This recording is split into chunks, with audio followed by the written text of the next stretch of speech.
त्या दिवशी खऱ्या अर्थाने बाळासाहेबांच्या स्मारकात जाण्यापूर्वी त्यांनी बाळासाहेबांची नाक घासून माफी मागायला पाहिजे होती. धनुष्यबाण वाचवण्याचं काम तुम्ही केलंय आणि मग म्हणाले जनतेच्या न्यायालयात जाऊ आणि न्याय मिळवून घेऊ.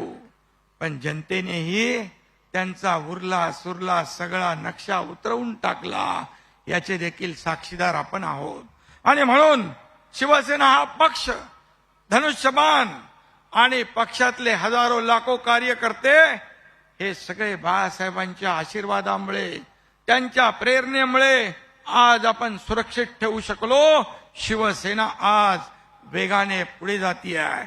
आणि म्हणून आता म्हणाले आम्ही स्वबळावर निवडणुका लढवणार. स्वबळावर निवडणूक लढवण्यासाठी मनगटात ताकद लागते आणि या ठिकाणी लढून जिंकण्यासाठी देखील या भुजांमध्ये ताकद लागते. आणि घरात बसून लढता येत नाही. तुम लढो हम कपडा संभालते असं बोलून निवडणुका जिंकता येत नाहीत आणि कार्यकर्त्यांची मनही जिंकता येत नाही. त्यासाठी कार्यकर्त्याबरोबर रस्त्यावर उतरून काम करावं लागतं, फील्डवर उतरून काम करावं लागतं, त्यांच्या सुखदुःखात समरस व्हावं लागतं, हे करावं लागतं. आणि म्हणून आज शिवसेना प्रमुखांची जयंती आहे. त्यांना फक्त बाळासाहेबांचे विचार आणि फक्त जयंती हीच फक्त आठवते. त्या दिवशी मी काय जास्ती आज काय बोलत नाही. परंतु स्मारकात गेल्यानंतर म्हणाले बाळासाहेबांचे विचार ज्यांनी सोडले त्यांना आम्ही बोलवणार नाही.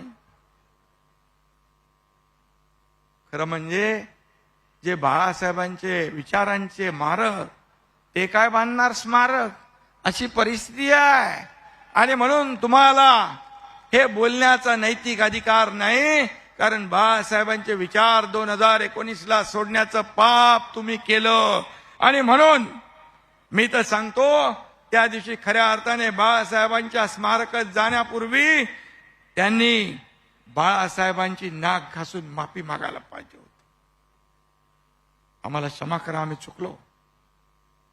परंतु खुर्चीसाठी बाळासाहेबांचे विचार ज्यांनी पायदळी तुडवले त्यांच्याबद्दल काय अपेक्षा तेवढा. आणि म्हणून मी आपल्याला एवढंच सांगतो, आज अयोध्यामध्ये राम मंदिर झालं 1 वर्षापूर्वी, 370 कलम हटवलं.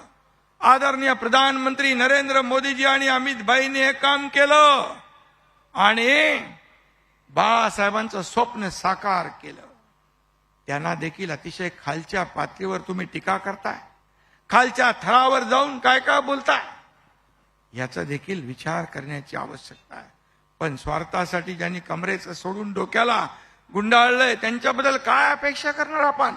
आणि म्हणून आपल्या सगळ्यांना माहित आहे, लोकसभेमध्ये फेक नरेटिव्ह पसरवून या ठिकाणी मतं मिळवली, फेक नरेटिव्हचा कारखाना चालवून मतं मिळवली, लोकांच्या डोळ्यात धूळ फेकली. तेव्हा सुद्धा शिवसेनेचा स्ट्राईक रेट, तुमचा स्ट्राईक रेट सगळ्यात पुढे होता. त्यांच्यापेक्षा 2 लाख मतं शिवसेनेला जास्त लोकसभेत मिळाली आणि या विधानसभेमध्ये त्यांच्यापेक्षा 15 लाख मतं या तुमच्या शिवसेनेला मिळाली. तुम्ही 97 जागा लढवल्या आणि 20 जागा जिंकल्या. 97 जागा लढवून 20 जागा जिंकल्या. आणि आपल्या शिवसेनेने 80 जागा लढून तब्बल 60 जागा जिंकल्या. हा दैदिप्यमान विजय आहे. आता सांगा खरी शिवसेना कुणाची आणि बाळासाहेबांच्या विचारांचे वारसदार खरे कोण. मी त्यांना एकच सांगतो, हे जनतेने शिक्कामोर्तब केलेलं आहे. या महाराष्ट्रातल्या जनतेने शिवसेनेवर शिक्कामोर्तब केलंय. तुमच्या सर्व कार्यकर्त्यांच्या मेहनतीवर शिक्कामोर्तब केलेलं आहे. मी एवढंच सांगतो, अभी तो नापी है मुट्ठी भर जमीन, अभी तो नापी है मुट्ठी भर जमीन, अभी पूरा आसमां बाकी है. आणि म्हणून हे शिवसैनिक जेव्हा पेटून काम करतील तेव्हा बघा आता महापालिका आहे, जिल्हा परिषद आहे, नगर पंचायतीच्या निवडणुका आहेत. मागच्या वेळी ग्रामसभा ते विधानसभा आपण नारा दिला होता. आता महापालिका ते ग्रामसभा आपल्याला काबीज करायची आहे.